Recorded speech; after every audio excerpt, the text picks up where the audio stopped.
Hey guys, welcome back. So, do you guys like reimaginings of popular worlds and stories that you already know? I do. I honestly love that. One of my favorite channels on YouTube is Alternate History Hub, where the guy looks at a specific point in time and changes everything about it, right? So, when DC did the movie Justice League, Gods and Monsters, I was totally there for it. All right. So let's start off with this. So this is supposed to be Superman. He's Chris Kent, from what I could look up on Wikipedia. I would not trust that. But that's just because it was bringing me to comic book sources on this movie. He's actually not supposed to be Kal-El's son. He's supposed to be Zod's son. If you know anything about Superman, then you know why that's a weird change. If you don't know anything about Superman, I don't really know where to start to explain it. It just his father's different in this movie than it would normally be. And instead of being raised by a nice couple in like Kansas, he's raised by a group of Spanish immigrants. Um, and that's just the new Superman in this story.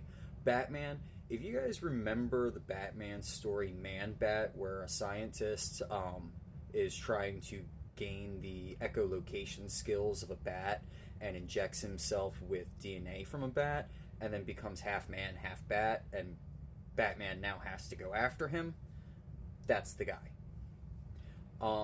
As for Wonder Woman, she is not from Themyscira like our normal Wonder Woman is.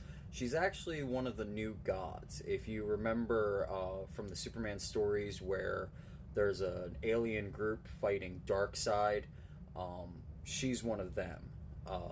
I don't know much about her backstory or her lineage because I'm a cartoon watcher, not a comic reader, and that's kind of where I make my distinction on, comics. Especially DC, Marvel, doesn't matter. I really don't read the comics unless it's Star Wars, and that's it. And I haven't even read all of them. So, take it for what it is. If you guys like Superman, you like Batman, you like Wonder Woman, you like their dynamic, and you want to see them in like a new world, this is really cool.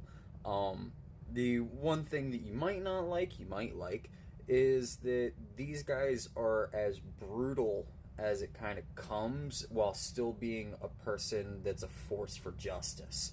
And I kind of like that as a storyline, but I'm not sure that I like the fact that they had to take this Superman, have him raised by Spanish immigrants, and that he's the son of Zod, and that, like, what part of that made him the person that treats people poorly? Is it because he's the son of Zod, or was there racism in this? Like, I don't know where they were going with it, and I don't know what the point of it was, but I kind of disliked that aspect of it because I think making him Zod's son alone would have been a good explanation, but then you do that too, and I don't know. You tell me what you think. I was a fan of this movie. I didn't like that aspect of it, but I mean, personal taste or personal taste. Maybe you did. Maybe it worked for you. Maybe you enjoyed that part of it. I'm not saying him having a Spanish background that didn't bother me. Like I that was cool. I'm just saying that I felt that there was some implications there that weren't cool, and that's kind of where I'm at. Maybe it wasn't that for you. Maybe you didn't even pick up on that. Maybe you didn't notice that. But that's just my personal take on that movie. Let me know what you thought. Did you watch it? Did you not watch it? If you didn't, I hope my review gave you an opinion on whether you should or shouldn't. Let me know what your thoughts are. Anyway, guys, that's my personal take on Justice League, Gods and Monsters. Till next time, have a good one.